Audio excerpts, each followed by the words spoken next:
Hi, welcome back to the Dylan Rounds case. Welcome to this video if you're currently here live in chat.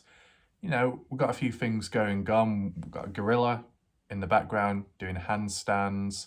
The penguin stood on top of him. He's made a return once again.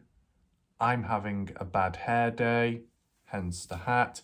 And I've got some random thing on me as well as I'm wearing a coat inside. So nothing makes sense today, but that's my reality, okay?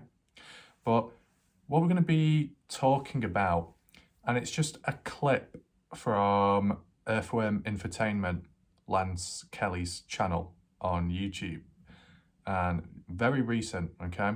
Like yesterday or so. Well, Lance was out there with Ty, like usual. Heavy D and his crew were meeting up to explore and investigate, I believe, Montello and some of the mines. But it was just interesting to what Heavy D had to say regarding people within the Dylan Rounds community, preferably on YouTube. Let me play you the clip. Yeah, we've been thrown under the bus a lot, but that's okay. What's crazy is so if you guys have followed any of this, and if you haven't, I'll give you just a rough breakdown. There's a few different, well, there's a ton of different YouTube channels that have talked about Dylan. There's a few that talk about him regularly. I'm not going to give some of the channels any love right now. I know their names, but I'm not going to give them any attention just because I don't like the way they've been doing things. But so the way Heavy D was speaking, he was simply giving an opinion, which is welcome, just like all the others within the Dylan Rounds case. But it's interesting the language he uses. He uses vague language as a form of conflict limitation to reduce and avoid any unnecessary tension and arguments within the community, I guess. You could say he's a bit of an outsider because he doesn't, consistently cover this case, this mystery, because he's doing all other kinds of projects and stuff, which is normal for, like a channel of his. Because most YouTubers, even when it comes to mysteries and crimes, they might just make one or two videos, then move on to the next biggest thing. But yes, there are a couple of YouTubers who have consistently made videos on Dylan Rounds, including me. Within the last 72, 73 days, I've uploaded 84 videos on the Dylan Rounds case non-stop every single day, making sure to cover a variety of videos and different points of views. That's what's important. Now, with what Heavy D said, he doesn't like the style and the way people have covered the case, the ones who do it regularly. So I assume he's aiming that towards possibly me. No thanks, Doug.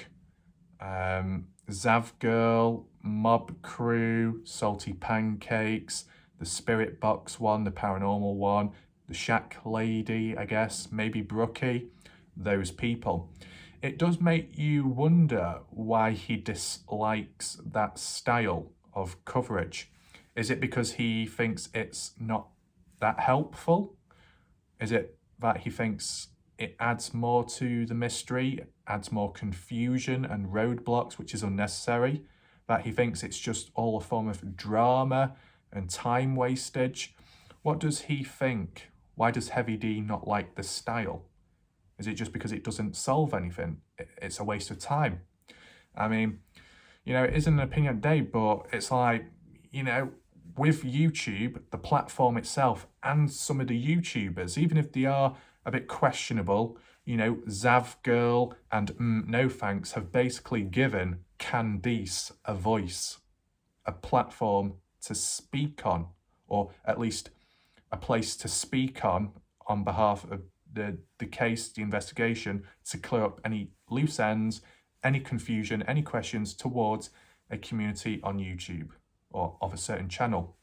You know what I'm saying? So if you take away those YouTubers who are considered maybe not as helpful, then what's Candice left with? Facebook. That's it. Because there's no press conferences, no press releases, the police aren't doing anything like that, no full-on formal interviews, is there? So you're left with nothing. So in a way, YouTubers have been useful in the Dylan Rounds case, and the ones who have actively kept it going, the coverage, they've kept the case alive. Because if you stopped and moved on to the next thing, like what Heavy D does, then it just dies out. That's it. Game over. Cold case, dead. In terms of coverage. You know what I'm saying?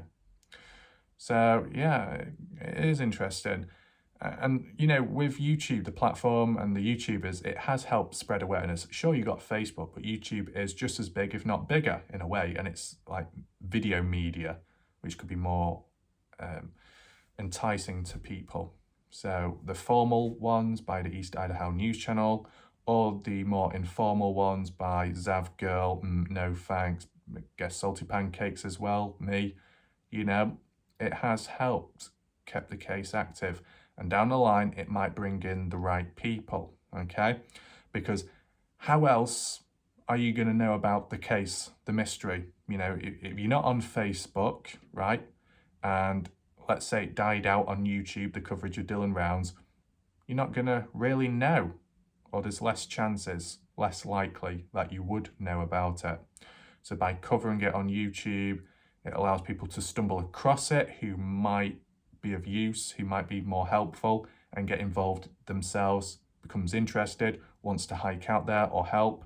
It can have a positive knock-on effect. Whereas if you take that away, it's one less bit of progression, potential progression. So that's what Heavy D needs to understand. And this is the thing, okay, maybe he is acting a little impetuous, Heavy D, but, you know, there's many humans that are like that. It's no surprise. I've come across a fair few of them over time. I've also seen it on YouTube.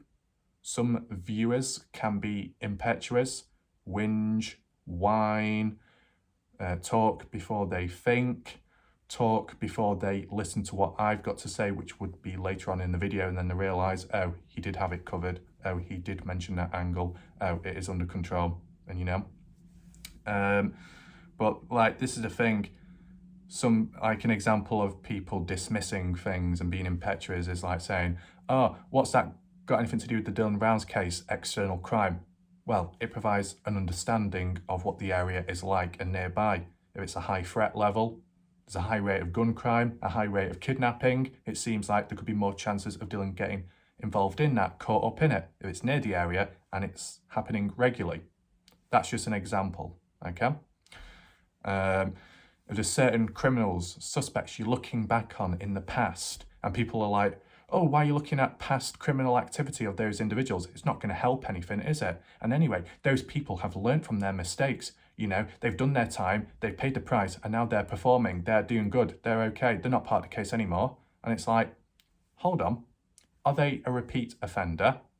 Yeah. Are the crimes committed somewhat violent? Yeah. Could those type of crimes be involved, the styling of it, to take out Dylan? Possibly. Are they kind of uncontrollable, unstable, and have a short fuse? Yeah. Is there any possible motives? Yeah. You can tie it all together. Did a person go missing, a farmer in recent time? Yeah. You see how it all connects? You know, I think humans just tend to focus on the present rather than the past.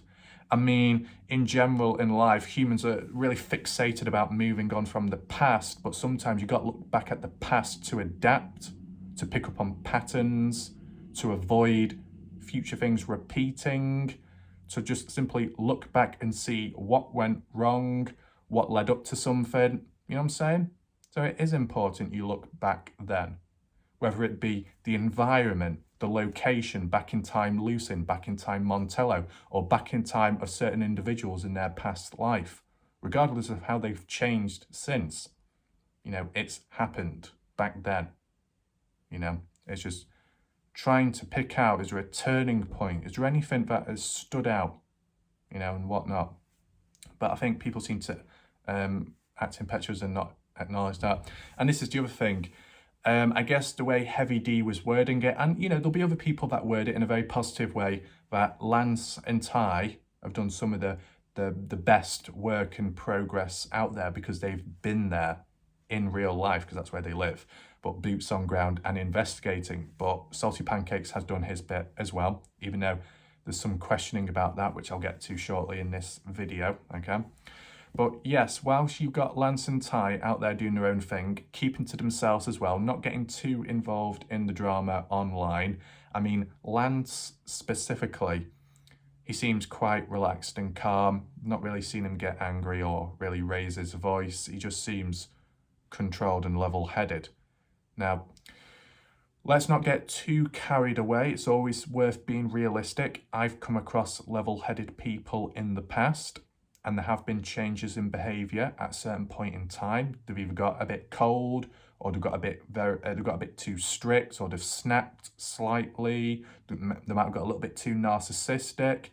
From my own experience when it came to covering the Kenny Veach case, there was the odd few level-headed people. Fast forward to present day, and one of the individuals is currently blaming me for the death of a hiker in Nevada, just because I didn't cover it in time, because I've been covering Dylan Rounds. You see that sort of behaviour? Yes, exactly.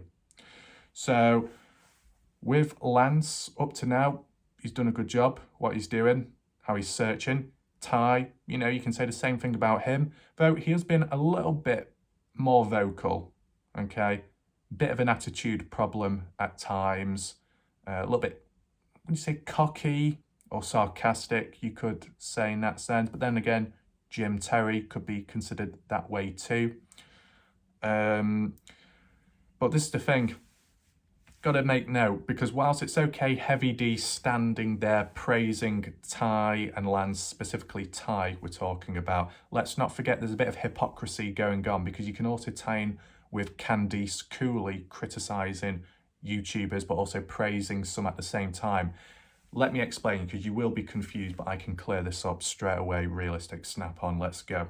So reality is Candice Cooley has criticised YouTubers for the way they've treated the case, how they've covered it, maybe with the misinformation, the accuracy, unnecessary coverage which won't help, and it's just for views and attention. Whilst Candice Cooley is saying all that negative stuff about YouTubers, she's been welcomed on and, you know, accepted to be interviewed, live Q&A on one of the YouTube channels that's caught up in all the drama. A YouTube channel that's been known for exaggeration and misinformation. So whilst Candice Cooley is criticising people left, right and centre for that sort of stuff, she needs to realise that she's on a platform, on a channel that does that, what she's criticising, and yet she's not criticising no thanks because she's been welcomed on as a guest. You know, it's a bit hypocritical, you know, having a go at those people but not having a go at the person that's allowed you on to give you a voice, despite them doing the same thing you say you don't like. So that's hypocritical. With Ty, same situation, same pattern. Ty having a go at the odd person, such as Salty Pancakes channel, as well as Pancakes viewers, saying, if you support Pancakes or Pancakes yourself, you're just full of BS, disrespecting the case, you're not helping, you're not really a good person. And that's all the whilst Ty Corbin is saying that whilst also being on a channel, no thanks, once again, but has also been criticised and caused issues. But Ty doesn't talk shit about no thanks. Candice doesn't talk shit about no thanks because they're guest on the show. It's like typical, isn't it? So yeah, the way I say it, whether it be YouTubers or viewers, general public, humans in general, when they do start becoming a hypocrite, they can become a liar too, and you know, you got to be very suspicious and high alert with those type of people, because I've come across hypocrites before, and you know, it can lead to damage down the line. So you've always got to be prepared, no matter the situation, big scale, small scale. Now, aside from all of that, the other thing you got to consider is the boots on ground. Whilst that's praised and all the positive attention is sent their way, that's complemented vice versa with the people who cover it in the media, on YouTube. Like, it's almost like the bird's eye view. So whilst you got the people boots on ground going from location to location, you got the others in the background doing the routes, the map analysis, giving out potential locations, coordinates for them, for then the boots on ground to go to and explore themselves. And then in the meantime, you've got other people that will be reviewing, assessing, analysing, debunking the footage of the boots on ground people in case that they've missed something in between. Because when you're actually there recording, also talking as well, you can only focus so much. You know, the environment you're in, making sure you're safe, making sure you're hydrated, making sure your camera's running, making sure you talk as you go along. You're going to miss things out. You're not going to see everything all at once. Same thing happened with the Kenny Veach case. So that's why when the videos are uploaded, the viewers or other YouTubers can watch over that footage, look at the timestamps and see if anything stands out. A bone fragment, a piece of jewellery, a shoe, a hat, bloodstains, anything. And then acknowledging the original boots on ground YouTuber or whoever, so then they can go back and check. You know, if you take one person or one thing away, the other will struggle slightly, okay? It's like, tying it back, if you take just the platform YouTube away, where does Candice go? Not really anywhere, only on Facebook, and that's it. And then it becomes more of a local case, not widespread, not alerted across all the different states, who could come on in at some point and then help. The people that are on YouTube uploading videos day in, day out, putting in a form of effort. I don't know the best way of wording it because it can be misunderstood, but putting in psychological effort and energy to cover the case, reading over stuff, questioning things, theorizing, assessing, debunking, all of that. Even if that was classified by certain people or maybe Heavy D as not helpful, it's creating noise. If you don't create noise, then that attention just dies down, the case dies down, and it gets forgotten about, and that's it, game over. If you keep covering it, it remains up there on YouTube and stuff. People can come along at a point in time, get interested in it, just watch it for fun, entertainment, or some might watch it and then want to go out there themselves, explore with the right equipment, the correct resources. I mean, you look at Heavy D. How did Heavy D find out about the case? I'll say this in a general way because he might have found out of it directly with Candice, but, you know, quite a few people over time. The only reason, even if there are boots on ground, the only reason why they're doing it, looking at the case, is because they heard about it on YouTube, such as Kenny Veach with DJ Cook's video from the beginning. Okay? That's where people started spreading out and then merging. You take a channel like that away, are people going to hear about it as often? Are people going to know what you talk about? No. So not only does making noise keep a case alive and then might attract the correct people at a later date to come in, clear things up and solve it, but it also allows another platform to voice opinions on and try and get certain messages across, because like tying it back with the whole interviews and live call-ins on YouTube, if you've got a certain audience, a big following who are confused or spreading misinformation, if you can get someone like Candice on, Justin or whoever to come on in and then set the record straight, and then that filters down to all the viewers, then it clears it up, it cleanses stuff as well. Whereas you take that away, those interviews, those live call-ins, then people are still left guessing on, and then it'll drag out further. So sometimes those YouTubers who do consistently cover the videos can be the inner balance to the whole case. If you're just doing straight on boots on ground, it's kind of one-sided, so each one complements one another, as said.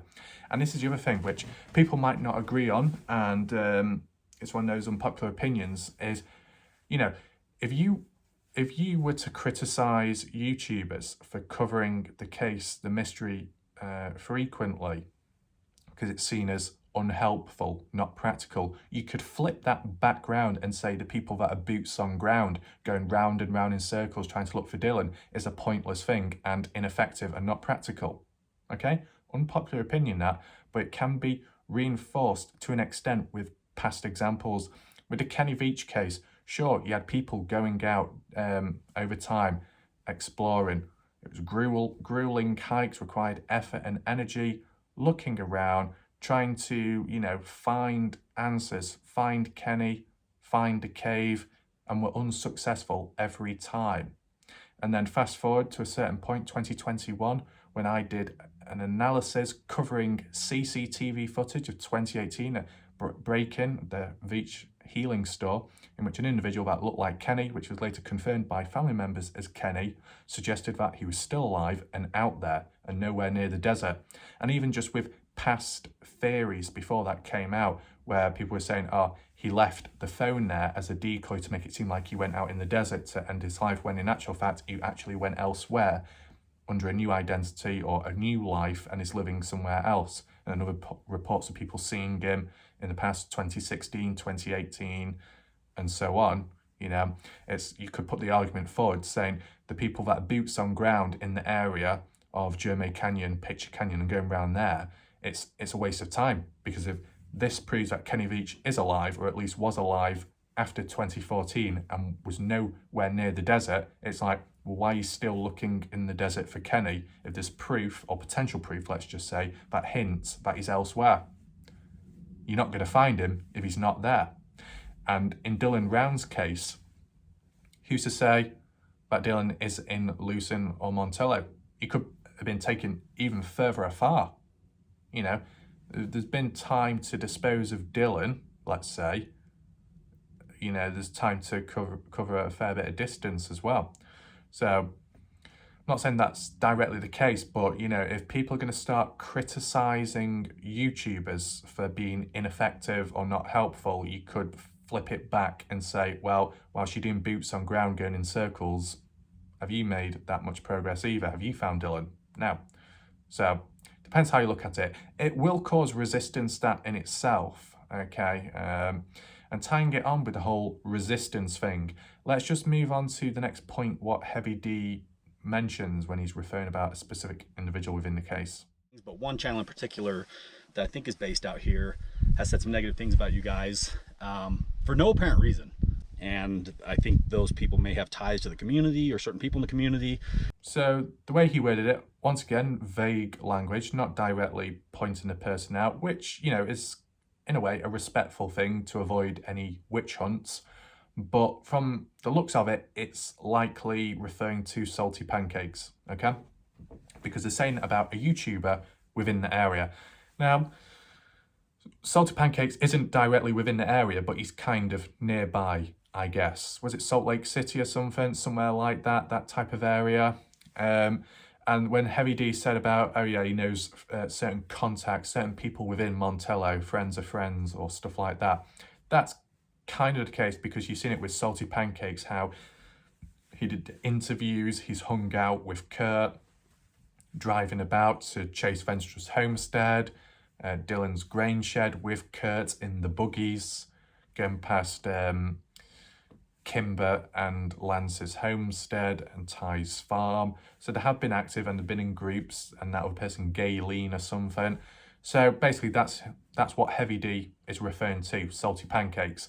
And it was kind of like slanted in the negative way that that individual has been negative and put hatred towards Ty. I guess it depends how you look at it. It's just kind of like name calling them out, saying, they might have done this or done that, they're a bit dodgy and stuff.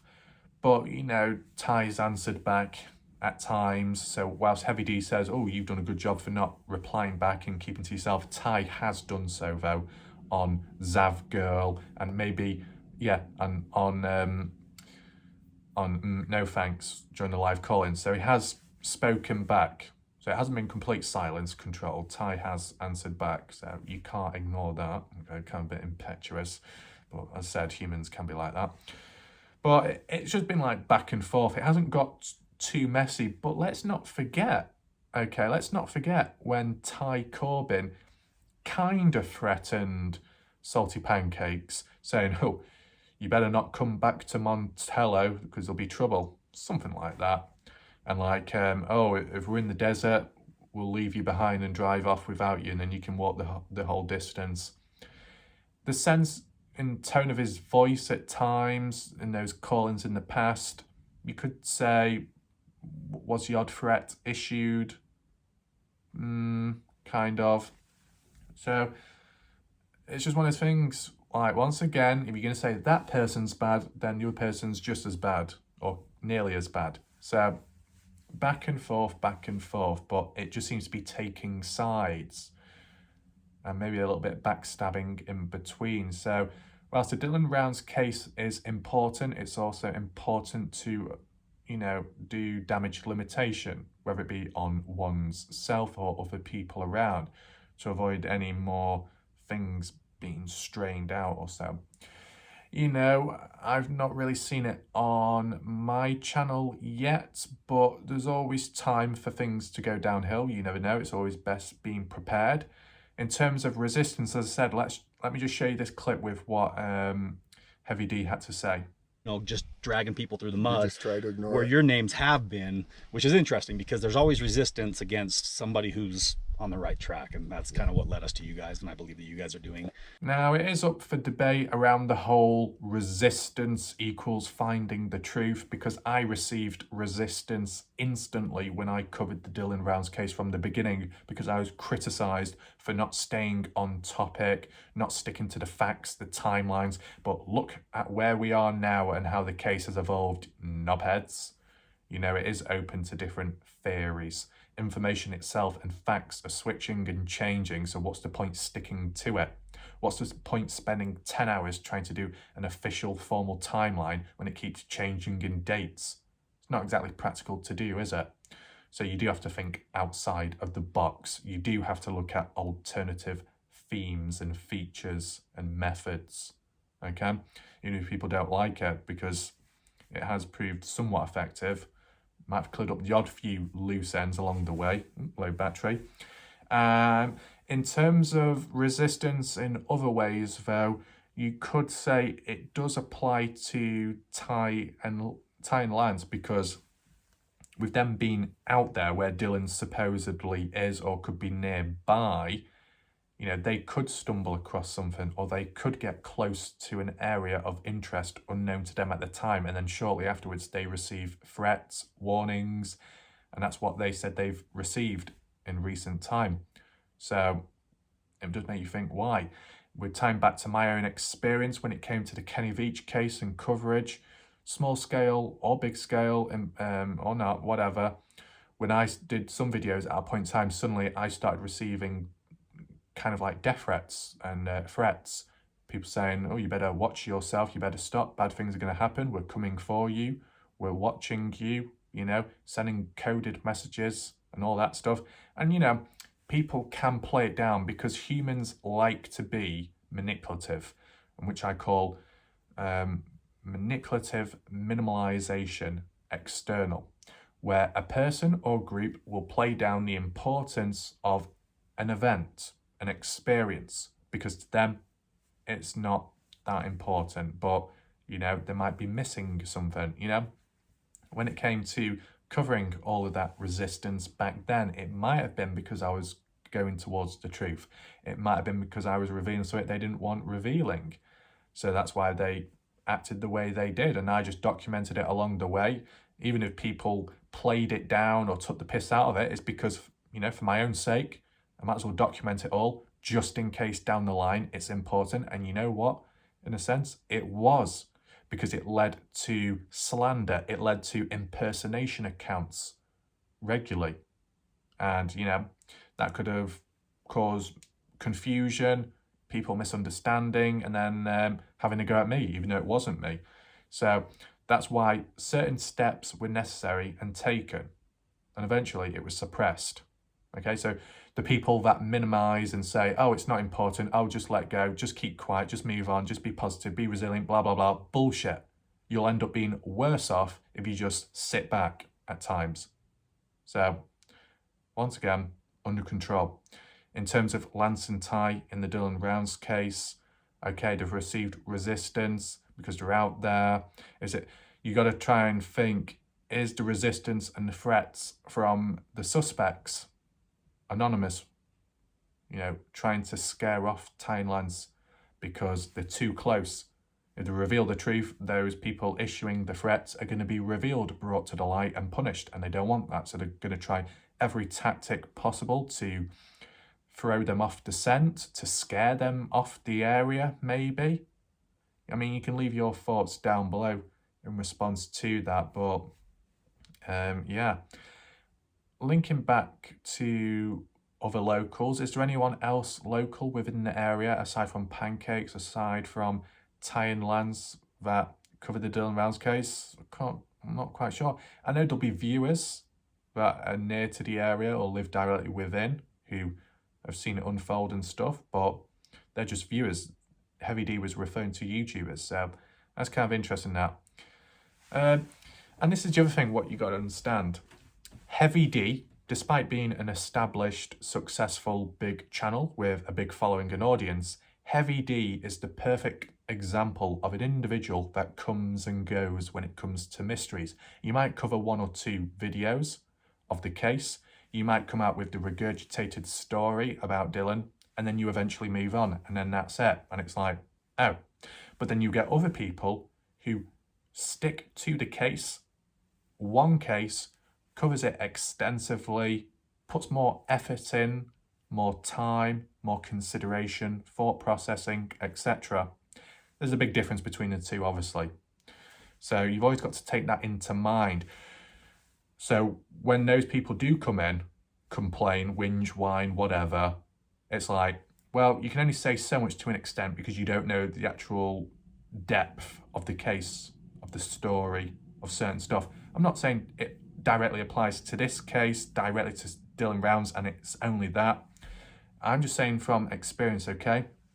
Because when I covered the Kenny Veach case, 247 videos for 2 years straight, and you had the odd few YouTubers coming in here and there, big established ones, just telling the same regurgitated story over and over again, not once, even to this present day, whether it's people from India, people from the US, people from the UK, anywhere, not a single YouTuber, big channel, medium-sized channel, who covers the Kenny Veach case, actually includes any updates, any findings, anything. They don't cover any of that, whether it be from my videos or Artari's, or Sean Horlacker's for most part of it, Scott Natal's specifically, Jeff Clark's. Nope, it's not covered. It's like, what is going on in the mind? If Dylan Rounds became a cold case, let's say, I know exactly what would happen because this is the reality. It's kind of like a prediction. I'm just going to say it here again, like sharp, here we go, boom. So reality is, people will move on to the Kylie Rodney case. People have returned back in recent time. If the Dylan Rounds case truly becomes a cold case, it dies. That's it. Locally, there's still efforts going on. Ty and Lance, probably. Facebook-wise, there'll be discussions going on there still. If you're lucky, you might get the odd news report down the line. But in terms of the YouTube side, people just move on. That's what happens. It's like a food chain. It sounds rough, but that's how it is.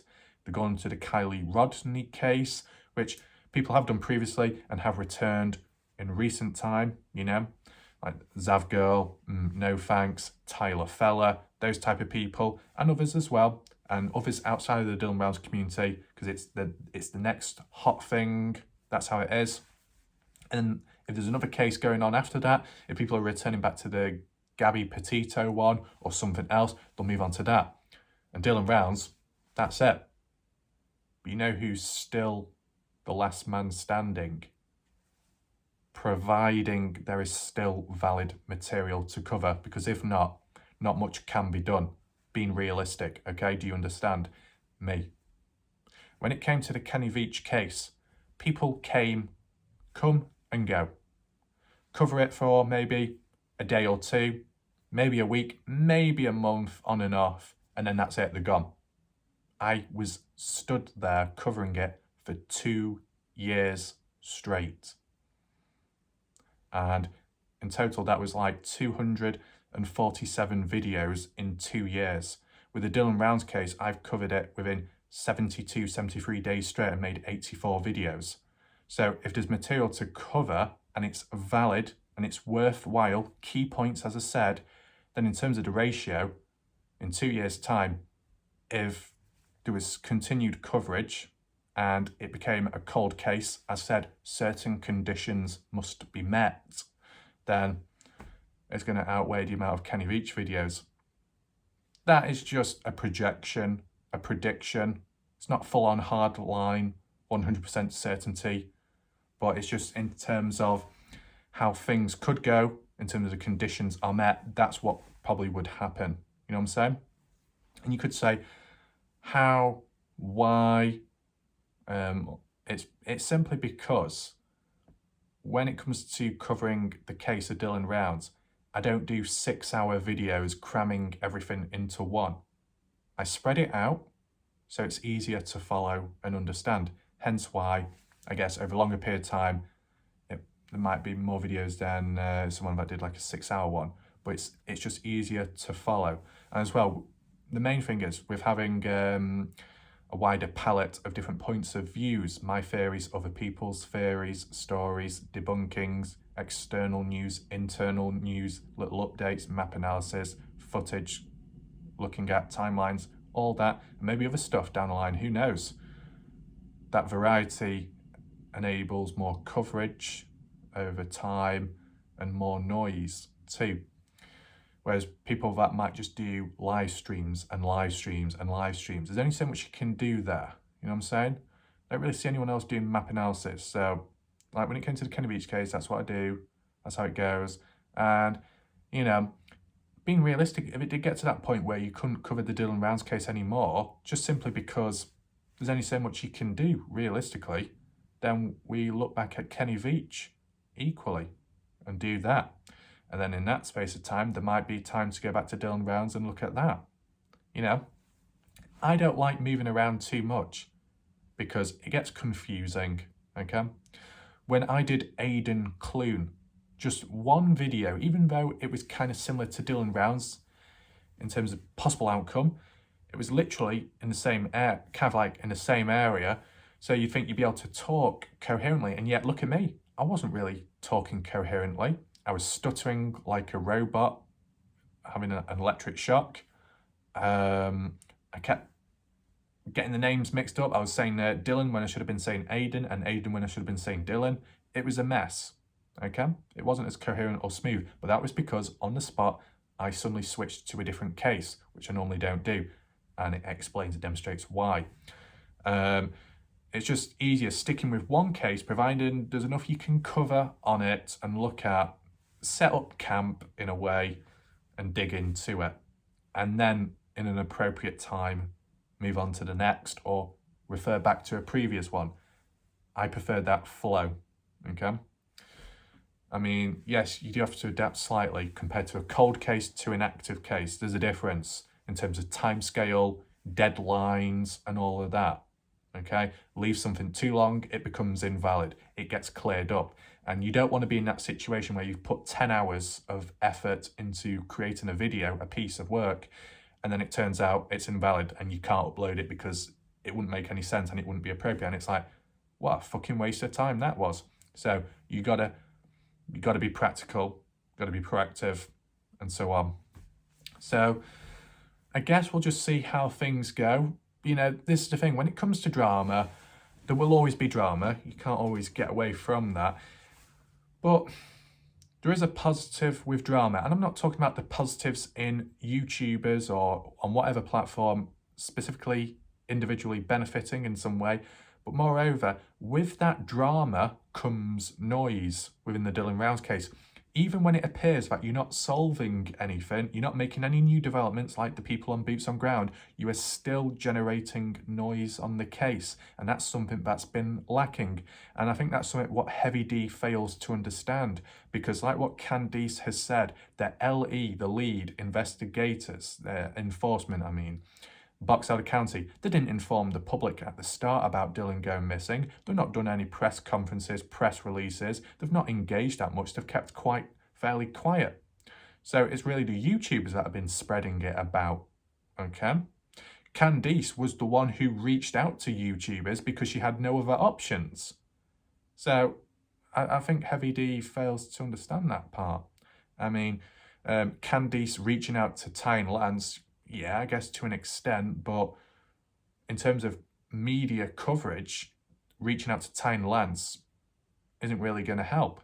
But reaching out to, no thanks, Zavgirl, mainly Zavgirl because she's got a better reputation and a fairly wide following, you know, with that community, then more people can hear about it, and then even more people then spread it on, share it, and it, you know, filters down. You know, there is like a procedure, there is different layers, and they all work. You take one layer away, you're fucked. You know, it's like cogs to a working machine. You take one out, then it's just not going to perform. It might fall through and stuff. So, humans, yeah. And it's like, even when it comes to language by me, at times humans fail to understand the language and wording I use. Sometimes it will be in my opinion, and then other times, quite often, it will be basically speaking on behalf of a person or people on how they would think, you know, different points of view, okay? Like, the channel or some of the videos, the structuring is almost like a forum, like on Reddit, but in terms of a video, and then passing on thoughts, ideas, analysis. So, yeah, leave it like that. We'll see what happens next. But yeah, there is some impetuism. Yeah.